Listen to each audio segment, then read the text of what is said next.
അതെ, ഒരു ഇന്ത്യൻ പൗരന് ജാമ്യം കിട്ടാൻ 75,000 രൂപ.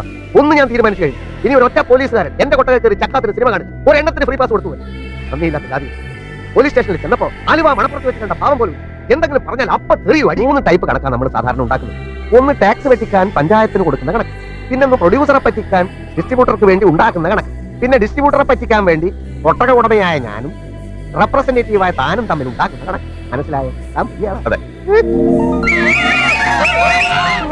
നിങ്ങളുടെ വല്ലവരും ചത്തോ അല്ലെങ്കിൽ ആരെങ്കിലും ഇവിടെ തുണിയില്ലാതെ കുറെ നാളായി ഇത് തുടങ്ങി. ഇന്ന് എനിക്ക് രണ്ടിലൊന്നും അറിയണം. എന്റെ കാശ്, എന്റെ കൊട്ടക, എന്റെ ഫോട്ടോ. നിനക്കൊക്കെ കൂവി തള്ളിയാൻ വേണ്ടിയല്ല ഞാനിതൊക്കെ ഇവിടെ ഉണ്ടാക്കി വെച്ചിരിക്കുന്നു. നീയൊക്കെ ഇതിനകത്ത് കയറാൻ വേണ്ടി തരുന്ന നക്കാപ്പിച്ച കാശ് എന്റെ വീട്ടിലെ പശുക്കൾക്ക് പിന്നാക്കുവാൻ കഴിയില്ല. നാട്ടുകാർക്ക് ഇത്തിരി കലാബോധം ഉണ്ടാവട്ടെ എന്ന് വെച്ചാൽ സമ്മതിക്കില്ലല്ലേ? മേലിൽ ഇത് ആവർത്തിച്ചാൽ ഞാനിത് ഇടിച്ചു പൊളിച്ച് തീരും. അപ്പൊ പിന്നെ നീയൊക്കെ എവിടെ പോയിരുന്നു പോവും എന്നെനിക്കൊന്ന് കാണും. ഒരു പണക്കാരനെ ബഹുമാനിക്കാൻ ശീലിക്കണോ? ബഹുമാനിക്കാൻ ശീലിക്കും.